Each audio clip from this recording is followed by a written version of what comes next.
오늘 함께 나누실 하나님의 말씀은 요한복음 2장 22절에서부터 33절입니다. 찾으신 후 저와 여러분이 한 절씩 교독하도록 하겠습니다. 6장 22절입니다.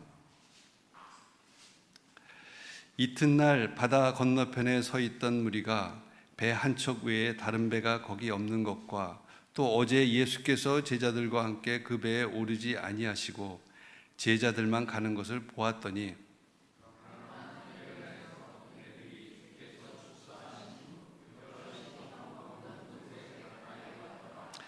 무리가 거기에 예수도 안 계시고 제자들도 없음을 보고 곧 배들을 타고 예수를 찾으러 가버나움으로 가서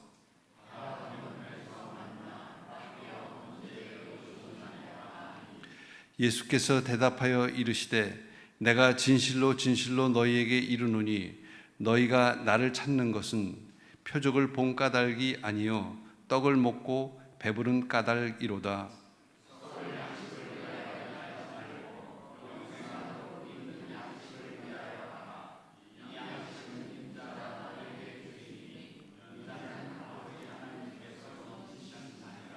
그들이 묻되 우리가 어떻게 하여야 하나님의 일을 하오리이까?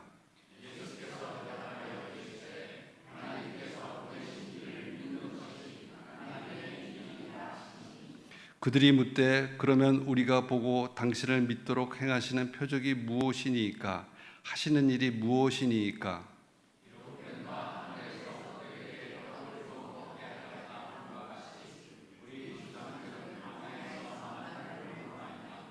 예수께서 이르시되 내가 진실로 진실로 너희에게 이르노니 모세가 너희에게 하늘로부터 떡을 준 것이 아니라 내 아버지께서 너희에게 하늘로부터 참떡을 주시나니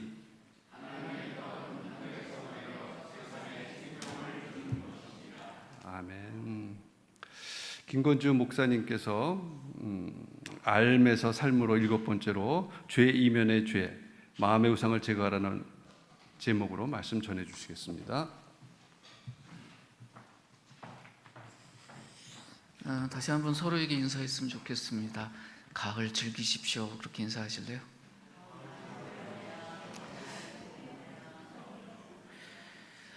우리의 일상이 어떻게 변해가는지를 잘 느끼고 그것을 감사하고 그 안에서 사는 것이 중요합니다.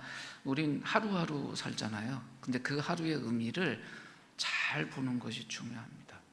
그렇지 않으면 그냥 시간이 지나가요. 근데 지나가는 시간 위에 서 있는 것이 아니라 우리는 그 시간은 질로 바꿔야 돼요. 좋은 걸로.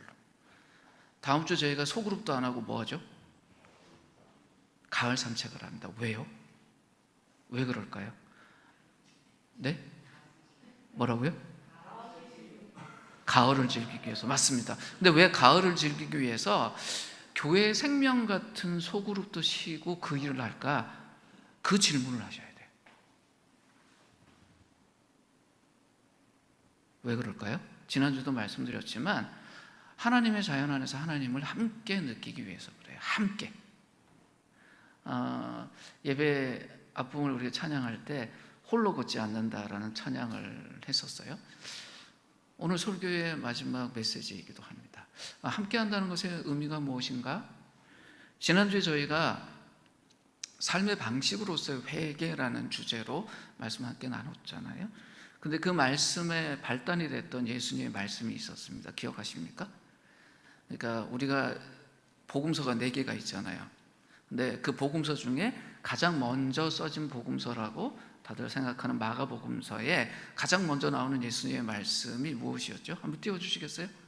네. 같이 읽겠습니다. 이르시되 때가 찼고 하나님의 나라가 가까웠으니 회개하고 복음을 믿어라 하시더라.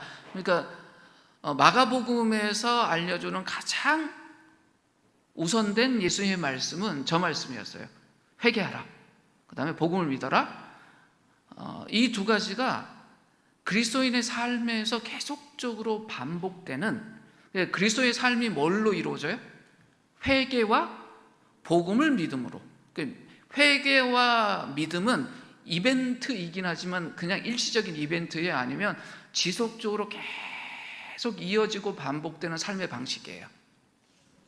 삶의 방식이죠. 그래서 지난주에 특별히 우리가 회개라는 걸 이벤트처럼 생각할 때가 많으니 그래서는 안 된다 해서 삶의 방식으로서의 회개라는 주제를 가지고 회개가 우리에게 얼마나 중요한 것인지에 대해서 살펴봤습니다. 그럼 오늘 주제가 뭐가 될까요? 믿음이 되겠죠. 근데 그 믿음을 어떻게 바라볼까요? 이거 삶의 방식이다라는 거예요. 믿음이 이벤트일까요? 삶의 방식일까요? 삶의 방식인데 참 사람들은 대단합니다. 믿음마저도 이벤트처럼 생각하는 경향이 있어요. 그럼 그게 뭘까라고 우리가 물어봐야죠. 믿음은 삶의 방식인데 그럼 사람들을 믿음을 이벤트처럼 생각한다고? 그것이 무엇일까? 돌이켜봐야 합니다. 질문 하나를 자기에게 던지세요. 저를 좀 봐주시고요. 근데 저에 대한 답변이 아니고 본인에 대한 답변입니다. 본인들을 이렇게 가르치세요. 내가 성숙한 신자로 성장하려면 내게 지금 무엇이 필요할까? 질문해 보세요. 본인에게. 옆에 있는 분 말고요. 본인. 뭐가 필요할 것 같으세요? 만약 소그룹 시간이라면 한 분 한 분 다 물어보고 싶은데 혹시 이 질문에 대해서 난 성경을 좀 더 읽어야 되겠다 생각하신 분 계세요? 표시 안 해주셔도 돼요. 네. 아니면 기도를 좀 더 해야 되겠다. 믿음의 동역자, 믿음의 친구. 그래서 내가 이 믿음에 관해 대해서 꼭 이야기할 때 마음을 같이 하면서 이야기할 사람이 필요하다? 혹시 그런 생각하셨어요? 아니면 나는 회개가 필요해. 혹은 나는 성경 공부가 더 필요한 것 같다. 조금 더 깊이 신학 공부가 나에게 필요한 건 아닐까? 그래야 내가 정말 내 믿음이 지금도 훨씬 더 성장하고 성숙해질 수 있지 않을까? 이렇게 스스로 대답하신 분들이 꽤 많을 것 같아요. 그렇게 대답하신 분들은 오늘 이 요한복음 6장에 여러분들의 선배들이 계십니다. 오늘 본문 요한복음 6장에 보면 지금 말했던 이 주제요. 어떻게 하면 내가 신앙적으로 성장할 수 있을까?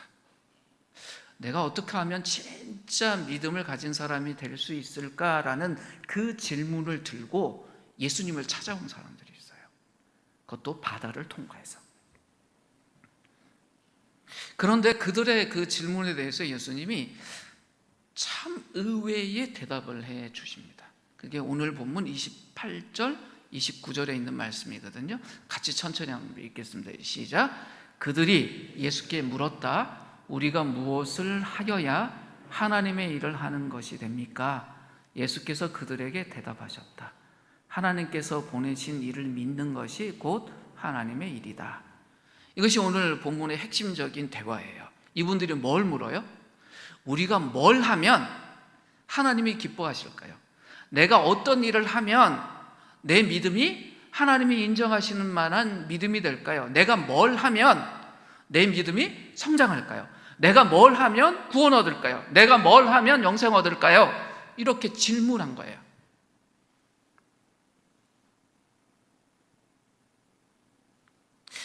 왜 이렇게 질문했을까요? 이들이 왜 이 질문을 했을까요? 어떤 사람이 어떤 질문을 할 때는 그 질문을 던지게 된 동기가 있을 거고, 그렇죠? 그런데 그런 동기가 만들어질 땐 그 사람을 둘러싸고 있는 맥락이 있습니다. 왜 이들은 바다까지 건너서 바다를 가로질러 와서 예수님한테 와서 이 질문을 했을까요? 이 방식으로. 그리고 이 질문의 의미는 뭘까요? 이분들이 유대인들입니다. 오랫동안 유대인답게 살아온 분들이고 유대인으로 살아온 분들이에요. 근데 그분들이 예수님께 질문한 거예요. 내가 무슨 일 하면, 우리가 무슨 일들을 하면 하나님의 일이 될까요? 라는 질문을 왜 했을까요? 이 말은요, 어찌 보면 이런 거예요. 주님, 랍비여, 우리에게 목록 좀 주십시오. 어떤 일을 해야 그게 하나님의 일인지 목록 좀 주십시오. 왜 이런 틀을 갖냐면 유대인들은 그런 틀이 있었어요. 무엇을 해야 이것이 하나님의 일이다. 이런 걸 해야지 이런 거 하면 안 돼라는 기준들을 갖고 산 사람이었으니 예수님인데 뭐 묻고 싶은 거예요? 혹시 우리가 알고 있는 것보다 더 상위의 버전에 좋은 목록이 있으면 좀 내놓으세요라고 이야기를 한 거예요. 근데 이분들의 이런 질문들 속에 우리가 유심히 봐야 될 게 있어요. 뭐냐면 이분들은 자신들이 뭘 해야 된다고 생각해요. 우리가 뭔가 하지 않으면 안 된다라고 생각해요. 그러니까 예수님께 와서 뭘 물어요? 우리가 뭐 해야 됩니까?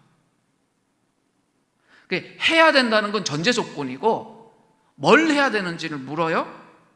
이 말 속에 이분들이 갖고 있는 세계관이 있어요. 어떤 거예요? 일해야 결과가 나온다. 일해야 얻는다. 일하지 않으면 얻을 수 없다라는 틀이 있어요. 이분들은 믿음을 뭘로 보는 거예요? 이벤트로 보는 거예요. 어떤 이벤트가 있어야 믿음 아닙니까? 어떤 뭘 해야지만 그것이 믿음으로 인정되는 거 아닙니까? 라고 질문한 겁니다. 근데 이분들의 질문이 나빠요? 사람의 일을 묻지 않았잖아요. 하나님의 일을 물었잖아요. 저요, 하나님 일 하고 싶어요. 무엇이 하나님의 일인지 알려주세요. 굉장히 좋은 이야기예요. 그리고 이분들은 공짜 바라지도 않아요. 어때요? 내가 해서 하나님한테 인정받고 받고 싶습니다. 얼마나 좋은 이야기입니까? 참 가상합니다. 그죠? 이런 분들이 있으면 칭찬해 줘야 돼요. 근데 이런 분들에게 정말 약점이 하나 있어요. 뭘 몰라요? 뭐가 빠져 있어요? 칼빈 선생님이 이 부분을 주석하면서 정말 슬픈 마음으로 한 줄을 딱 써요. 이들은 참 좋은 사람이지만 슬프게도 은혜에 대해서 무지했다, 이렇게 써놔요.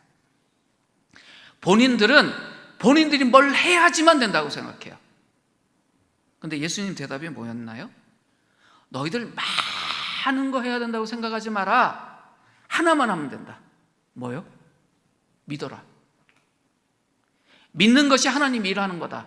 예수님 말씀 속에 사람의 일하고 하나님의 일을 구분하나요? 구분하지 않아요. 믿는 것하고 일하는 것하고 구분하나요? 구분하지 않습니다. 예수님 뭐라고 합니까? 그래, 너희들 정말 하나님 일하고 싶어? 그러면 하나님이 보내신 일을 믿어. 그것이 하나님의 일이야 라고 이야기를 해요. 이벤트로의 믿음을 이야기하신 거예요? 아니에요. 삶의 방식을 이야기하신 거예요. 하나님이 보내신 사람을 믿는 것, 그러니까 하나님이 하신 일이잖아요. 하나님과 하나님이 하신 일을 믿는 게 그게 믿음이야 라고 이야기를 하신 거예요. 무리가 예수님이 이렇게 이야기하셨을 때 알아들었을까요? 왜냐하면 이 사람 틀이 있었잖아요. 어떤 거예요? 어떤 일을 해야지만 그것이 중요하다라고 생각했던 사람들 아닙니까? 근데 그러니까 예수님도 뭘 요청했어요? 목록을 요청했단 말이에요. 너희들이 하나님의 사람이 되려면 이런 일들 해라. 목록을 바랬는데 예수님 목록 주셨어요? 아니요. 뭐 주셨어요? 하나님 믿어라. 이 말을 어떻게 받아들였을까요? 이분들이 30절 말씀을 보면 이분들이 제대로 이해했는지 안 했는지 볼 수 있습니다. 같이 읽을까요? 시작. 그들은 다시 물었다. 우리에게 무슨 표징을 행하셔서 우리로 하여금 보고 당신을 믿게 하시겠습니까? 당신이 하시는 일이 무엇입니까? 자, 보세요. 믿는 것이 하나님 일하는 것이다는 알아들었어요. 그죠? 그리고 하나님 하신 일이 뭐예요? 하나님이 인자를 보내셨다. 근데 그 인자가 누구예요? 예수님이에요. 이 말까지 다 알아들었어요. 그럼 예수님을 믿는 것이 하나님의 일을 하는 것이네. 요거 알아들었어요? 근데 뭘 물어요? 근데 당신이 하나님이 보내신 사람인지 우리가 어떻게 알아요? 그러니 뭘 달라는 거예요? 표징을 달라. 예수님이 하신 말씀은 알아들었어요. 그러니까 듣고 이해했어요. 근데 그걸 받아들여요? 받아들이진 않아요. 뭘 요구해요? 표징 보여주세요. 근데 이들이 예수님께 요구하는 이 표징의 수준이 어떤 것인지 한번 생각해 보세요. 이분들이 이런 이야기를 합니다. 아니, 예전에 모세는 말입니다, 만나라는 표징이 있어서 그때 그 백성들이 하나님을 경험하고 살았거든요. 근데 혹시 당신에게 그런 게 있습니까? 라고 질문을 해요. 괜찮은 질문 같죠? 근데 이 일이 언제 벌어진 겁니까? 그 전날 광야에서 남자만 5,000명이 되는 큰 무리가 오병이어 기적을 경험을 했어요. 그러니까 대강 계산해도 10,000명이 오병이 오면 떡 5개하고 물고기 2마리, 아니 그거 가지고 어떻게 10,000명이 먹어요? 근데 그 기적을 경험한 바로 그 다음 날이에요. 누구 때문에요? 예수님 때문에. 그런데 이런 표징을 요구해요. 그 이분들 어떤 겁니까? 이미 그 전날 모세의 기적보다 더 대단한 표징을 경험한 사람들인데 예수님인데 또 이야기해요. 왜 이럴까요? 왜 이럴까요? 이분들의 모습이 왜 그런가를 우리 물어봐야 돼요. 근데 이분이 이런 모습이 낯선가요? 낯설지 않아요. 우리 모습이기도 해요. 우리가 믿는다고 하면서 뭘 믿으려고 하는 줄 아세요? 내가 경험한 것, 내 눈에 보이는 것, 내가 검증할 수 있는 걸 믿겠다라고 그래요. 그게 뭐겠어요? 아, 믿어야 되는 거예요. 알겠어요. 알겠는데 그럼 눈에 보여주세요. 이게 왜 이렇게 되냐? 세상이 다 그래요. 세상은 뭘 믿으라고 그래요? 믿을 만한 걸 믿으라고 그러잖아요. 근데 믿을 만한 게 뭡니까? 검증 가능한 거, 눈에 보이는 것, 평가할 수 있는 것, 그것만 믿으라고 하잖아요. 이분들도 그 틀에 있어요. 뭐예요? 정말 우리가 믿을 만한 거 꺼내주세요 라고 이야기하는 거예요. 세상 사람들이 다 뭐라 그래요? 나 예수 믿을게. 근데 뭔가 좀 증거 좀 보여줘봐. 이거 믿음입니까? 아니요. 세상적인 뭐예요? 검증이에요. 아니, 사실로서 이미 드러나는 걸 믿는 게 믿음이에요? 사실에 대한 인정이지. 근데 그 틀이 사람들에 꽉 갇혀 있으면 믿음도 그런 거라고 생각을 해요. 예수님들 뭘 요구합니까? 나 경험 좀 시켜줘봐. 그럼 나 믿을게 라고 이야기를 합니다. 세계관의 틀이, 눈의 틀이 뭐가 되어 있어요? 눈에 뭐 좀 보여줘봐. 그럼 믿을게 라고 이야기를 해요. 그 틀에 서 있으면요, 예수님이 뭔가 자꾸 이야기를 해주셔도 못 믿어요. 안 믿어요. 거부해요. 그래서 예수님이 뭘 하시냐면 이들의 시점, 관점, 프레임, 그걸 전환시켜 주세요. 너희들이 요청하는 것이 얼마나 황당한 건지, 너희들이 얼마나 잘못 알고 있는지 이 오류부터 고쳐야 되겠다라고 생각하셔서 답변을 주십니다. 그게 오늘 본문 32절, 33절에 기록되어 있습니다. 같이 읽겠습니다. 시작. 예수께서 이르시되 내가 진실로 진실로 너희에게 이르노니 모세가 너희에게 하늘로부터 떡을 준 것이 아니라 내 아버지께서 너희에게 하늘로부터 참떡을 주시나니 하나님의 떡은 하늘에서 내려 세상의 생명을 주는 것입니다. 복음서 읽다가요, 예수님이 진실로 진실로라고 말하는 부분이 있으면 정말 유심히 보셔야 돼요. 이게 강조하시는 부분이에요. 그런데 이 말씀 속에서 무슨 이야기가 하냐면 너희들은 만나 하면 그 모세 때문에 준 걸로 생각하냐? 아니라는 거예요. 모세가 주었어요? 하나님이 주었어요? 하나님이 주었다는 강조예요. 만나는 모세가 하늘로부터 가져다가 이스라엘 백성 준 게 아니다. 우리가 모세의 만나라고 기억하지만 그거 아니다. 하나님이 베푸신 선물이다 라고 이야기를 해요. 모세는 뭐 했습니까? 만나가 내릴 거라는 그 소식을 듣고 그걸 백성들에게 전달만 한 거다라고 이야기를 해요.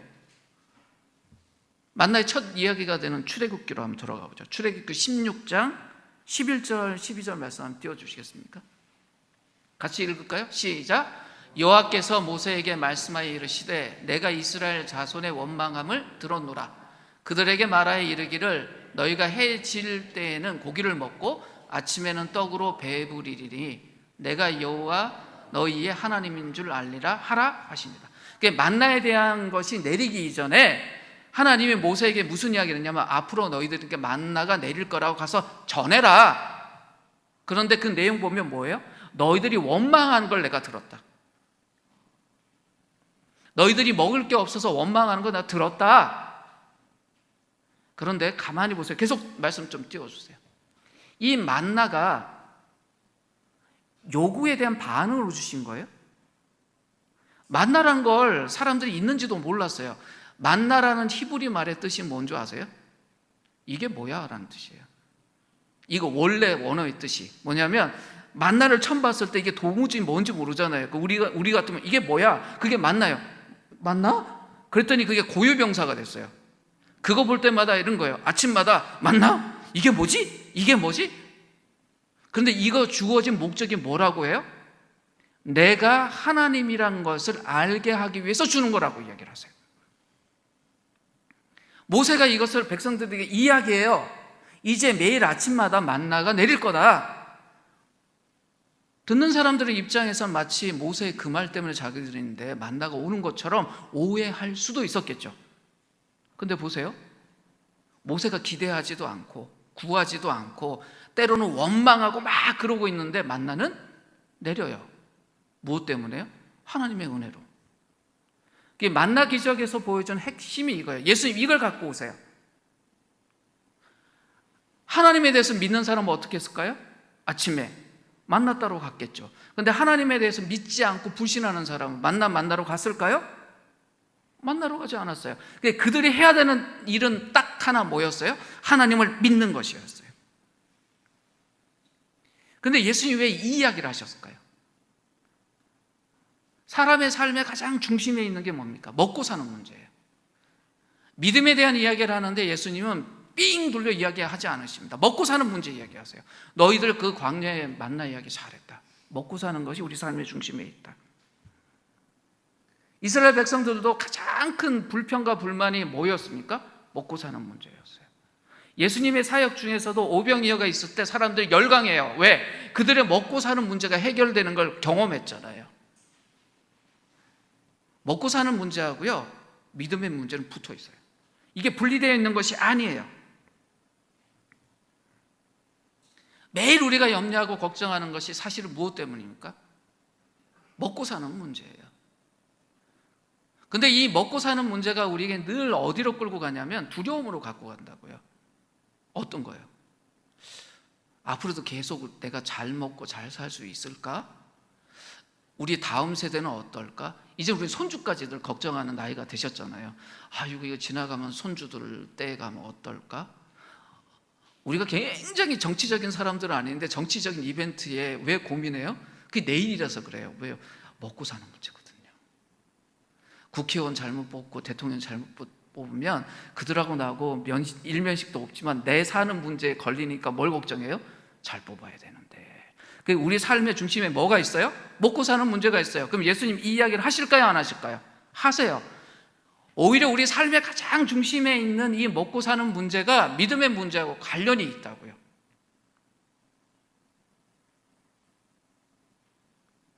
무엇이 없어지면 우리가 먹고 사는 게 힘들어질까 질문을 받는다고 하면 생각해 보십시오. 내가 어떤 문제에 딱 부딪혔을 때 내가 스스로 해결할 수 없는 부분이 생기면 우리에게 두려움이 생겨요.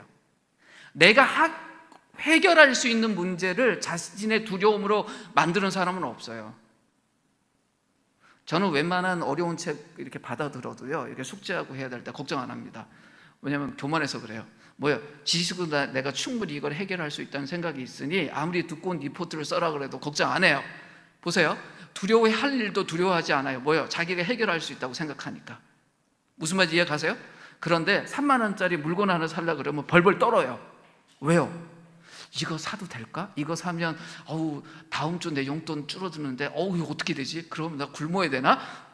자기가 해결할 수 없다고 생각하면 두려움이 생기고요, 자기가 그걸 충분히 해결할 수 있다 그러면 두려움이 안 생겨요. 삶의 문제가 그래요. 먹고 사는 문제가 왜 우리가 두려움이 되냐면 그걸 내가 해결할 수 있나 없나 때문이에요. 두려움이 그것 때문에 생겨요. 신앙의 중심에, 삶의 중심에 그 문제가 있어요. 근데 예수님이 본인을 뭐라고 소개했어요? 영원한 떡이라고 이야기를 하셔요. 무슨 말입니까? 내가 먹고 사는 데 있어서 예수님 믿는 일만 있으면 아무 문제 없구나. 그러면 그 사람은 어때요? 이 문제가 해결된다는 거예요. 예수님이 내 떡이야. 영원히 나에게 주는, 영원히 베풀어지는 하나님의 떡이야. 그걸 내가 믿으면 내가 살 수 있겠구나 라고 하는 사람들은 먹고 사는 문제 때문에 두려워할까요? 그거 하나면 다른 일들이 다 해결된다라는 거예요. 근데 두려움이란 게 어떤 거냐? 모든 일의 주인이 내가 되는 거예요. 그래서 이 두려움이 얼마나 우리에게 좋은 기능이 있냐면 내가 정말 뭘 힘들어하는지 끌고 가요. 그게 건강의 문제일 수도 있고 돈의 문제일 수도 있고 관계의 문제일 수도 있어요. 근데 그걸 내가 해결할 수 없다? 그럼 그 순간에 그 두려움이 나에게 어떤 질문 던질까요? 너 자신의, 너 인생의 주인이 누구냐라고 물어요. 그 두려움이. 근데 내가 그거 해결할 수 없는데? 이거 분명히 내 삶의 조각인데 내가 해결하지 못해. 그러니까 두렵고 불안하고 떨려요. 그 순간에 어떤 답을 우리에게 던져줄까요? 주님이 네 주인이야. 예수님이, 하나님이 너 주인이야. 그렇게 바라보게 해요. 그래서 진짜 믿음은요, 이 먹고 사는 문제예요. 성경이 이걸 노골적으로 표현합니다. 오늘도 우리는 이 본문을 읽었습니다. 갈라디아서 2장 20절 말씀 한번 띄워보시겠어요? 이 믿음에 대한 이야기예요. 근데 여기서 뭐 이야기해요? 죽고 사는 이야기를 합니다. 유심히 보십시오. 바울이 믿는다는 것에 대해서 뭐라고 말하냐? 나를 사랑하사 나를 위하여 자기 자신을 버리신 하나님 아들을 믿는 믿음 안에서 산다 그래요? 근데 그 앞에 뭐라고 합니까? 내가 사는 것은 오직 내 안에 그리스도께서 사시는 것이다 라고 이야기해서 죽고 사는 문제가 믿음의 문제라고 이야기를 해요. 믿는다는 것이 그냥 사는 거에 저기 어떤 이벤트고 작은 조각이 아니라 삶의 중심의 문제라고 이야기를 해요. 우리가 예수를 믿냐 믿지 않냐는 건 내가 무엇 때문에 살고 죽는지에 대한 고백이에요. 그래서 이 갈라디아서 2장 20절의 고백이 참으로 중요하기 때문에 우리가 매주 예배 시작하는 시간에 함께 고백하고 기도하면서 주님께 나아가는 거예요. 무슨 이야기입니까? 겉으로 보기에 그 행하는 일이 아름답고 멋지고 다 하더라도 중심이 무엇일 때, 그리스도와 함께 하고 있느냐 하고 있지 않느냐에 따라서 겉이 중요한 것이 아니라 그 속이 중요해요. 그래서 바울이 심지어 이런 이야기까지 합니다. 로마서 14장 23절 말씀 띄워주시겠어요? 믿음을 따라하지 아니한 모든 것은 다 죄라고 이야기를 해요. 겉으로 보기에 너무 거룩하고 아름다운 일이지만 그것이 믿음에 의하지 않으면 다 죄라는 거예요. 겉으로 보기엔 좀 부족하고 어허 하고 싶지만 그게 믿음을 따라 한 것이면 그건 죄가 아니라고 이야기를 해요. 중요한 게 뭡니까? 근원을, 뿌리를 볼 수 있어야 돼요. 이벤트가 아니라는 거예요. 근데 사람들은요, 천성적으로 행위에 능해요. 뭐든 뭐가 주어지면 그걸 일로 해결하려고 해요. 그래서 이런 거 많아요. 어떤 것 좀 하자, 내 마음 좀 하자 그러면 사람들 뭐부터 해요? MBTI마다 좀 다르겠지만 계획부터 세워요. 어떤 계획을 세우고 그 다음에 어떤 걸 도전해야 되고, 그러니 어떤 일들을 해야 된다, 그걸 내가 제대로 하는지 찾고 그 숙제를 내가 제대로 해가는지 그거 가지고 이야기를 해요. 그래서 신앙 성장을 제대로 해야 된다 그러면 딱 생각하는 게 뭐예요? 내가 할 일들 딱 적게 돼요. 그래서 노력합니다. 여기 계신 분들 다 그 노력을 엄청 해오신 분들이에요. 근데 솔직하게 대답하시는데 소리 내지 마시고 속으로 대답하세요. 지속적으로 변화를 경험하고 계십니까? 지난 한 주 동안 어떤 변화를 경험하셨습니까? 노력 안 하셨어요? 노력하셨을 거예요. 큐티도 열심히 하시고 공동체 성경 읽기도 열심히 하시고 그리고 이런저런 묵상도 하시고 대화도 하시고 하셨을 거예요. 근데 변화가 일어나셨어요? 일주일 전, 2주일 전보다 내 믿음이 성장했다, 더 나은 사람이 됐다고 자신할 수 있는 분들이 계십니까? 저 목사 오늘은 왜 저런 질문을 하고 그래? 막 그러실 것 같아요. 근데 오늘 다루는 주제가 뭐죠? 믿음이에요. 근데 믿음은 뭐라고요? 삶의 방식이라고 그랬어요. 우리가 그렇게 열심히 행하고 노력하는데 왜 변화가 안 생길까요? 왜 변화가 더딜까요? 핵심이 빠졌어요. 믿음이 약해서 그래요. 행위가 약해서가 아니라 믿음이 약해서 그래요. 그 믿음이 약하다는 걸 우리가 알 수 있는 방법이 뭐냐? 이게 중요해요. 근데 이렇게 이야기를 하면 또 뭘 생각해요? 일 목록으로 가서 내가 믿음 생활을 보고 어때? 기도 시간이 줄어들었어. 성경도 내가 요즘은 평소보다 못 읽는 것 같아. 큐티도 지난주에 5번 했는데 이번 주 보니까 3번밖에 못 했네. 이거 보시라는 게 아니에요. 겉으로 드러나는 행위들이 아니라 그 행위들을 만들고 있는 근원을 볼 수 있어야 된다는 이야기입니다. 겉으로 드러나는 행위만 가지고 믿음을 평가하게 되면 진짜를 보지 못해요. 뿌리를 봐야 돼요. 근데 여쭤볼게요. 보이지 않는 뿌리를 어떻게 봐요? 나무 이렇게 뿌리는 다 흙 속으로 있잖아요. 여기 화분에도 보면 흙 속에 숨어 있잖아요. 그 뿌리 보기 위해서 그럼 이거 다 깨고 꺼내요? 우리 마음에 무엇이 있는지 볼 수 있는 방법이 있을까요? 있습니다. 그게 자기 자신에게 질문하는 거예요. 근데 이 질문에 아주 정직하게 대답하고 그 대답에 담겨 있는 자신의 모습을 볼 수 있어야 합니다. 이제 여러분들에게 나눠드렸던 노란 그 종이 있잖아요. 거기 보면 질문들에 보면 빈칸이 있습니다. 그죠? 보이십니까? 이제 PPT 천천히 띄우셔야 돼요. 미리 띄우시면 안 돼요. 첫 번째 질문 덩어리 3개가 있죠. 뭐죠? 무엇을 가장 많이 생각하고 고민하냐? 시간과 에너지를 어디에 가장 많이 쓰고 있냐? 그리고 가장 큰 기쁨을 느끼는 것은 무엇이냐? 띄우시면 안 된다니까요. 집사님. 미리 띄우시면 안 돼요. 그리고 빈칸이 있죠. 이 질문들이 이젠 띄워주세요. 이게 우선순위에 대한 질문이에요.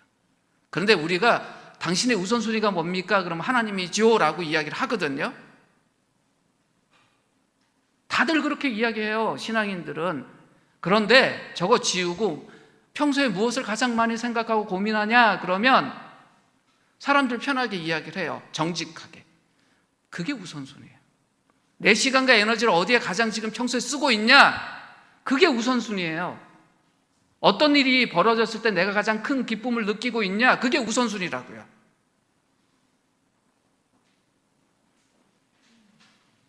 정답 말하는 기계예요. 우리는. 우리의 우선순위가 뭡니까? 그럼 그리스도!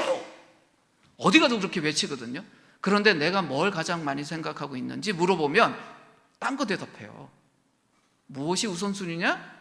내가 가장 많이 생각하고 고민하는 게 우선순위예요. 자, 표정 바꾸지 마세요. 지난 일주일 동안 가장 많이 생각했던 게 뭔가 생각해 보세요. 지난 일주일 동안 본인의 시간과 에너지를 가장 많이 사용한 것이 무엇인지 돌아보세요. 그게 여러분의 우선순위입니다. 두 번째 질문군 한번 볼까요? 답을 띄우지 마세요, 집사님. 가장 두려워하는 것이 뭔가? 본인에게 질문하세요. 무엇이 없어지면 견디기 어려울 것 같은가? 지금 자기가 가지고 있는 무엇 중에 뭐가 하나 탁 없어진다면 무엇이 가장 나를 견디기 어려우게 만들까 한번 생각해 보세요. 또 어떤 일이 일어나면 극도로 불안해질까 한번 생각해 보세요. 내 손주가 갑자기 아픈 거?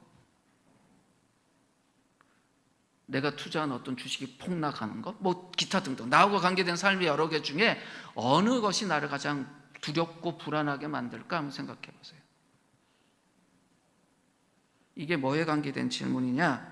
두려움과 불안에 관계된 질문인데 띄워주세요. 근데 이것이 우리 마음속의 우상이 무엇인지를 드러나게 하는 질문입니다. 나 그것 붙들고 있는 거예요. 그게 나 이끌고 있어요. 그거 무너지면 내가 다 무너질 것 같아서 거기에 대한 두려움과 불안을 갖고 살아요. 세 번째는 미리 띄워드릴게요. 네, 지나치게 화를 내는 상황이 어떤가, 또 무엇이 이루어지지 않을 때 절망감과 좌절감을 느끼는가, 이거 우리의 감정적인 반응에 대한 질문인데 이것도요 우리 마음속에 우상이 무엇인지를 드러내요. 특정한 감정이 지나치게 강하게 나타나거나 반복된다면 그것은 우리 마음속 우상하고 관계되어 있습니다. 예를 들어서 승진을 놓쳤다.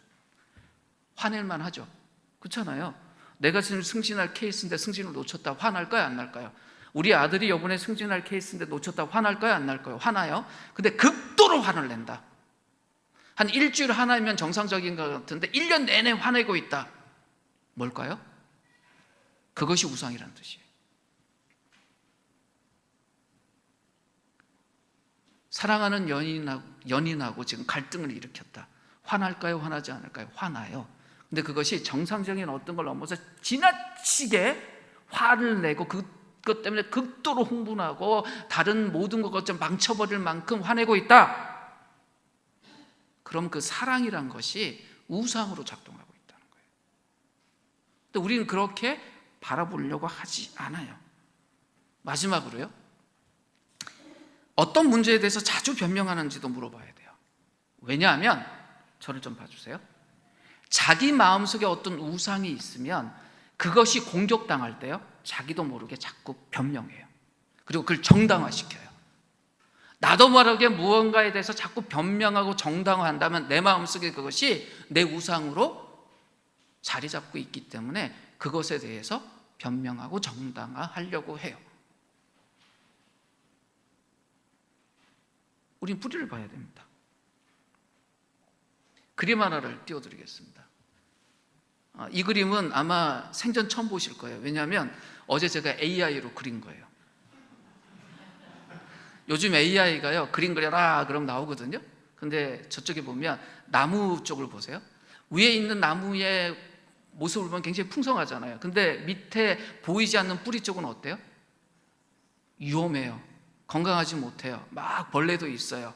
그러면 저 나무 좋은 나무입니까? 나쁜 나무입니까? 이걸 전체를 보니까 우리는 저 나무 위험하다 생각하지만 보이는 윗부만 보면 건강할 것 같잖아요. 근데 그 다음에 사람 있는 쪽을 보세요. 위만 보세요. 5분이 지금 대화하고 있는데 어때요? 즐거워 보여요? 괴로워 보여요? 즐거워 보이죠? 근데 아래쪽에 보면 저분들 즐겁나요? 좀 불안한가요? 아래쪽을 보세요. 좀 불안하죠? 이분들 무슨 대화하고 있어서 저럴까요? 험담하고 있어서 그래요. 누군가 5분이 한 사람 대상을 향해서 험담하고 있어요. 험담하고 있는데 위에서는 어때요? 5분 다 험담해요. 근데 즐겁게 험담하고 있어요. 근데 밑에서는 왠지 불안해요. 근데 보세요. 위를 보세요. 5분 다 험담을 하니 다 험담쟁이 똑같은 사람들일 것처럼 보이잖아요. 이 옆 테이블에서 보면 어우 저 사람들 험담에 똑같은 사람일 거야 라고 볼 거 아니에요. 근데 똑같을까요? 똑같지 않아요. 그래서 마음의 우상이라는 것을 구체적으로 한번 볼 텐데 우리가 험담이라는 것을 가지고 보려고 해요. 왜 험담할까 하는 거예요. 험담이라는 행위가 표면적인 죄잖아요. 근데 그 죄가 왜 드러나냐면 하나님을 믿는 것이 아니라 마음속에 우상이 있어서 그것이 그 사람을 지배하기 때문에 일어나는 일이에요. 그래서 죄를 만드는 죄의 뿌리, 죄 이면에 죄가 있는데 그게 마음의 우상이란 거예요. 그 다음 페이지 한번 띄워주시겠어요? 하나씩 보죠. 한 사람은요, 왜 험담했냐면 분위기가 다 같이 험담하고 있는 거예요. 누구를. 근데 내가 그 험담에 끼지 않으면 그 사람들에게 내가 받아들여지지 않을 것 같으니 어떻게 해요? 험담하는 거예요. 5명 중에 1명이에요. 나머지 4명에게 내가 받아들여지고 싶은 거예요. 이분은 늘 뭐가 자신의 삶을 끌고 가요? 다른 사람들에게 받아들여주고 싶은 거예요. 험담하고 싶었을까요? 아니에요. 근데 지금 한 그룹에 있는 이 사람들에게 내가 용납되기를 바라는데 냈다 지금 험담하는데 나 혼자 험담 안 하면 어때요? 분위기가 그 사람들인데도 내가 받아들여지지 않을 것 같은 거예요. 그래서 험담한 거예요. 험담쟁이가 아니라 용납받고 싶다라는 그 마음 때문에. 또 한 사람은 어떻게 합니까? 험담이란 말을 통해서 다른 사람들의 생각을 조종하고 싶은 거예요. 이 사람들 중에 대부분이 그 사람을 좋게 봤는데 자기가 생각하기에 좋지 않으니 험담이란 말을 통해서 내 생각의 틀로 이 사람들을 끌고 가고 싶은 거예요. 험담이 목적이에요? 통제가 목적이에요? 통제가 목적이에요. 그래서 험담하는 거예요. 그런 경우도 있고요. 어떤 사람이 굉장히 명성이 올라가는데 내가 명성이 더 올라가고 싶으면 어떻게 해요? 그 사람 깎아내리죠. 그래서 험담하는 거예요. 그러니까 험담이 목적이 아니라 내 명성이 목적인 거예요. 또 어때요? 그 사람 선거가 나니까 기분이 팍 나쁘네요? 그럼 어떻게 돼요? 내가 성공해야 되는데 그러니까 팍 내려요. 오늘 권사님 기도하실 때 한강 작가가 노벨 문학상 엄청난 일입니다. 아시아 여성으로서는 최초고 한국에서는 뭐 지금 최초로 받았고 대단한 일이잖아요. 그럼 박수 쳐주면 되는 일인데, 아이고 뭐 온갖 일 있었잖아요. 그 사람들 험담을 왜 해요? 이런 경우에 험담의 목적이 아니에요. 아우 내가 인정받아야 되는데 왜 네가 받았니? 아우 나도 인정해줘야 되는데 왜 그쪽으로만 가? 그러니까 하는 거예요. 그게 험담쟁이가 아니라 그 사람들 마음속에 뭐가 지배하고 있는지 보이는 케이스예요. 내 명성, 내 성공이 주인이 되면 뭐가 돼요? 험담하게 된다고요. 또 다른 케이스를 보죠. 다른 사람들에 대해서 안 좋은 이야기를 하면서 자신의 분할을 덮으려는 마음이 있을 때 사람들은 험담하게 돼요. 자신의 안정감을 얻기 위해서 험담할 때가 있어요. 그리고요, 나 정말 힘든데 저 사람 잘 된다는 이야기 들으면 열받잖아요. 그러니까 그 사람 험담하면서 내 기쁨을 보상받으려는 마음이 있으면 그거 좋은데 근데 유심히 보면 거기도 그렇지는 않을 거야 하고 은근히 험담해요. 험담하는 게 목적이 아니라 내 기쁨을 지키는 게 목적이에요. 그 다음에 또 어떤 게 있냐, 지식이 우상인 사람들이 있어요. 그런 이야기 하잖아요. 아이고 노벨 문학상을 무슨 선풍기로 날렸냐고 그렇게 말한 사람이 있어요? 그게 뭐예요? 내가 기준으로 볼 때는 아닌데 뭐 지금 노벨 뭐 거기도 이제 맛이 갔네 뭐 이러면서 뭘 자랑하는 거예요? 자기 지식 자랑하는 거예요. 그러니까 험담의 목적이 아니에요. 나 이만큼 괜찮아요 하는 그것 때문에 하는 거예요. 뭐가 우상입니까? 지식이 우상이에요. 다른 사람 험담하는 거로 자기 인정받으려고 할 때 그 인정의 우상 때문에 험담하는 거예요. 마지막으로 험담의 대상이 잘못한 건 없는데 나를 무시했어요. 그러니까 어떡하는 거예요? 나의 존경이 무너진 것 때문에 그 사람 험담할 때도 있어요. 그러니까 겉으로 드러나는 모습이 험담이란 모습이라고 다 똑같다고 하더라도 똑같은 험담이에요? 아니에요. 그 속을 봐야 돼요. 그런데 그렇게 되면 우리가 우리 행위를 따질 게 너무 많잖아요. 내 속에 용납, 통제, 명사, 그런 우상들이 있으면 나 이렇게 험담하고 사는 건가? 막 걱정되잖아요. 자, 그 걱정을 누가 갖고 있었어요? 요한복음 6장에 사람들이 있었어요. 그래서 예수님께 옵니다. 뭘 해야지만 하나님의 일이 되나요? 어떻게 해야 되죠? 막 이렇게 이야기를 한 거예요. 그분들은 얼마나 마음에 짐이 많았을까요? 예수님 딱 들어보니까 말씀도 괜찮고 오병이어 기적까지 일으키셨으니 저분이 데 가서 이야기하면 되겠다 싶어서 딱 한 말이 뭐예요? 선생님, 진지하게 묻습니다. 우리 무슨 일을 해야 하나님 일을 하는 겁니까? 질문했어요. 근데 예수님이 뭐라 그랬어요? 딴 거 다 필요 없고 하나님만 믿어라 이야기하셨죠. 우리에게 똑같은 이야기를 하시는 거예요. 보세요. 용납, 통제, 명성, 성공, 안정, 기쁨, 지식, 인정, 존경 이미 우리에게 있는 겁니까? 없는 겁니까? 예수님 안에서 이미 우리에게 주어진 거예요. 우리가 복음의 빛 안에 있으면 이미 누리고 사는 것인데 우리가 그 복음의 빛 안에 없을 때는 어떻게 돼요? 다른 우상들 가지고 그걸 내 거 만들려고 애쓰고 사는 거예요. 그러니까 예수님이 우리인데 무슨 이야기 할까요? 믿어라. 처방이 뭡니까? 믿어라예요. 우리 마음속의 우상을 제거하는 것이 스스로 자기 개선하는 작업이 아니에요. 아무리 우리가 스스로 깨끗해지려고 우상들 제거하려고 애쓴다고 우상이 제거되냐? 제거되지 않습니다. 그 우상 제거하는 방법이 뭐냐면 우상보다 훨씬 더 크고 아름답고 매력적인 대상하고 사랑에 빠지면 돼요. 그러면 다른 것들이 아무리 좋아 보여도 그거 선택 안 해요. 그러면 그 크고 아름다운 대상이 누굴까요? 하나님이에요. 그러니까 하나님하고 깊은 사랑에 빠지면 모든 것이 해결된다. 그게 예수님의 이야기입니다. 미국의 리폼드 신학교라고 개혁주의 신학을 가르치는 좋은 신학교가 있어요. 거기서 오랫동안 그 개혁주의 신학을 가르친 분 중에 스티브 칠러스라는 박사가 있습니다. 그분이 믿음에 대해서 이런 이야기를 합니다. 한번 띄워주시겠어요? 같이 읽겠습니다. 시작. 믿음에는 우리의 지성과 마음의 애정을 그리스도께 맞추는 일이 포함되며 그리스도 안에서 우리에게 허락하신 특권을 끊임없이 누리고 기뻐하는 자세가 필요하다. 두 개가 필요하다는 거예요. 하나는 애정이에요. 뭐예요? 하나님을 정말, 그리스도를 정말 사랑해야 한다. 교환해 드렸어요. 교환해 드렸어요. 또 하나는 뭐요? 이미 우리가 누리고 있는 것, 그거 경험하고 기뻐해야 되는 것. 우리가 그걸 계속 경험하고 있으면 딴 데서 안 찾아요. 예수님하고 깊은 사랑에 빠져 있고 우리가 하나님 자녀가 됐기 때문에 누릴 수 있는 그것들을 우리가 누리면 우상 안 쳐다본다고요. 그러니까 우상을 해결하는 방법이 뭐예요? 예수님 뭐라 그랬어요? 믿어라.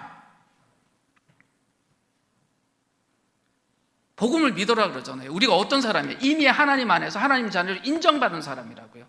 하나님이 우리에게 주시고자 하는 좋은 것들이 이미 우리 안에 있다고요. 오늘 예배 시작할 때도 우리가 갈라디아서 2장 20절 고백하면서 뭐라고 그랬습니까? 이미 우리 안에 예수가 계시고 우리가 예수 안에 산다라고 이야기했잖아요. 그것을 정말 믿고 그것을 누리는 것, 그것이 유일한 해결책이에요. 내가 이미 충분히 사랑받고 있는 존재구나. 그러니까 내가 다른 무엇을 통해서 인정받으려고 노력하지 않아도 돼. 나 가장 멋진 하나님의 자녀야.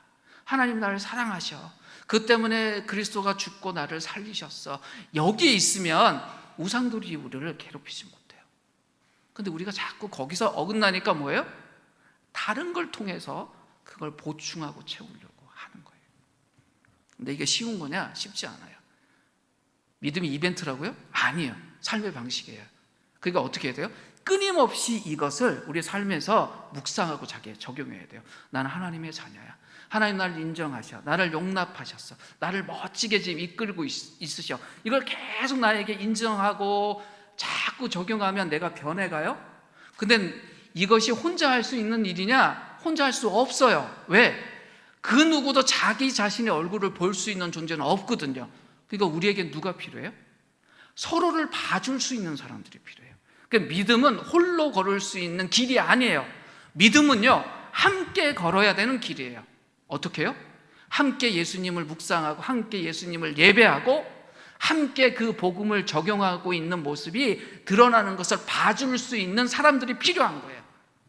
우리 다음 주에 가을 속으로 산책이 하러 들어갈까요? 이것 때문이에요. 저 사람이 하나님이 주신 자연 안에서 어떻게 기뻐하는지 서로 봐주고, 스스로 자기 얼굴을 볼 수 없으니 서로가 그걸 봐주면서 격려하고 사랑하고, 부족한 거 있으면 함께 붙들어주고, 그것 때문에 하는 거예요. 믿음을 홀로 걸어서 갈 수 있는 길이라고 생각하는 순간 믿음은 절반만 남는 것이 아니라 거의 다 사라져 버려요. 예수님 오늘 무슨 이야기 하셨을까요? 우리에게? 그래, 너희들이 해야 되는 하나님의 일이 있다. 그 일이 뭐라고 그랬습니까? 믿어라. 근데 뭘 믿을까요? 하나님을 믿어라. 그리고 하나님이 하신 일을 믿어라. 하나님 뭐 하셨죠? 우리를 사랑하셨어요. 사랑하고 계세요. 우리를 살리셨어요. 살리고 계세요. 그걸 누굴 통해서 할까요? 하나님의 사람들과 함께 있을 때 알아요. 나를 살리듯 저희를 살리셨구나. 나를 지금 살려내고 계시듯 저희를 살려내고 계시구나. 복음이 무엇입니까? 이것이에요. 하나님이 우리를 살리셨다. 그리스도가 우리를 살리셨다. 근데 내가 그걸 잊고 있을 때, 내 삶이 그걸 잊고 있을 때, 내 얼굴에서 그게 사라졌을 때 그걸 보고 붙들어줄 수 있는 것이 나의 중요한 타인이에요. 그게 공동체예요. 그럼 공동체의 가장 중요한 일이 뭘까요? 서로가 서로에게 복음으로 손잡아주는 일이에요. 그래야 이 수많은 우상들 안에서 우리가 그 우상들의 유혹이 아니라 하나님의 아름다움을 붙들고 삶을 살아갈 수 있습니다. 오늘 설교의 마지막 문장이 뭐가 될 거라고 기대하셨습니까? 이겁니다. 하나님 믿으십시오. 다른 모든 일들이 아니라 하나님을 믿으세요. 제발. 하나님이 우리를 위해서 일하셨어요. 일하고 계세요. 우린 그건 믿으면 돼요. 하나님 우리를 어떻게 해요? 사랑하세요. 사랑하고 계세요. 그러면 우리가 어떤 존재가 될까요? 하나님의 사랑을 받을 존재니 세상에서 가장 가치 있는 인생을 사는 존재가 됩니다. 다른 것에서 내 삶을 더 멋지게 만들고 더 화려하게 만들겠다라는 생각하지 마십시오. 우리 자녀들의 인생이 무엇 때문에 달라질까요? 하나님 때문에 달라집니다. 이 당연한 이야기를 왜 강조할까요? 우리 속에 뭐가 있어서요? 마음의 우상이 있어서 그렇습니다. 질문을 한번 기억해 보십시오. 내가 지금 붙들고 있는 것 중에 무엇이 사라지면 내가 두려워할까? 불안해할까? 내가 그걸 왜 못 놓고 있을까? 예수님의 대답은 뭐예요? 하나님을 믿지 않아서 그렇다는 거예요. 그래서 예수님이 정말 그 구원의 중요한 질문을 갖고 온 사람들에게 딱 한 가지 이야기를 하시잖아요. 뭐라고요? 믿어라 라고 하신 거예요. 그게 우리가 해야 될 가장 중요한 하나님의 일입니다. 스스로에게 이야기를 하실까요? 하나님이 내게 하신 일을 믿자. 그리고 지금 내게 하고 계신 일을 믿자. 그리고 우리 안에서 일하시는 하나님을 함께 발견하고 예배하자. 이것이 이 땅에 지금 한국교회에 필요한 메시지입니다. 화려한 것들 너무 많이 찾아요. 그러다 보면 뭘 잃어요? 가장 중요한 걸 잃어요. 하나님이 우리 삶의 중심에 계셔야 합니다. 믿음은 이벤트가 아니고요, 삶의 방식이에요. 하나님 잘 믿으십시오. 그리고 하나님 자녀의 특권을 미래에 누리려고 하지 마시고 오늘 누리며 사셨으면 좋겠습니다. 그리고 상대의 얼굴에서 서로가 그 멋진 모습들을 함께 발견하고 함께 예배할 수 있었으면 좋겠습니다. 이제 우리 자신을 위해서 잠시 기도할 때 이렇게 기도했으면 좋겠어요. 내 마음속의 우상을 하나님 드러내 주십시오. 숨겨져 있는 그 마음의 우상을 하나님 드러내 주십시오. 내 스스로 발견할 능력이 좀 부족하다면 하나님이 선명하게 드러내 주시되 다른 사람들은 못 보고 나는 선명하게 보게 해주셔서 그거 복음의 능력으로 깨트릴 수 있게 해주십시오. 그래서 정말 하나님 붙들고 멋진 인생, 풍성한 삶, 하나님 약속하신 그 인생을 사는 사람 되게 해주십시오. 이 마음 하나만 가지고 우리 자신을 위해서 함께 기도했으면 합니다. 기도하겠습니다.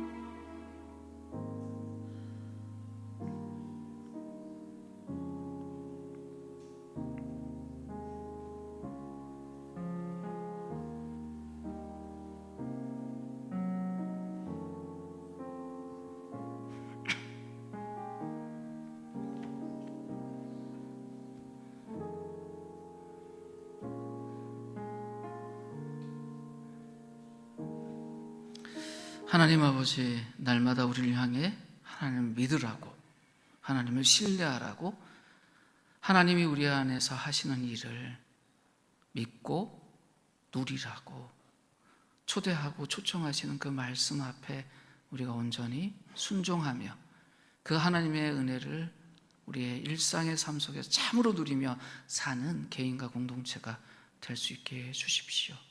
그래서 우리의 삶과 말을 통해서 그 멋진 그리스도가 나타나고 선포될 수 있게 하여 주시고 함께 그 일을 함께하는 귀한 형제자매들의 모습 속에서 천국의 모습을 함께 나누며 사는 우리가 될 수 있게 하여 주시옵소서.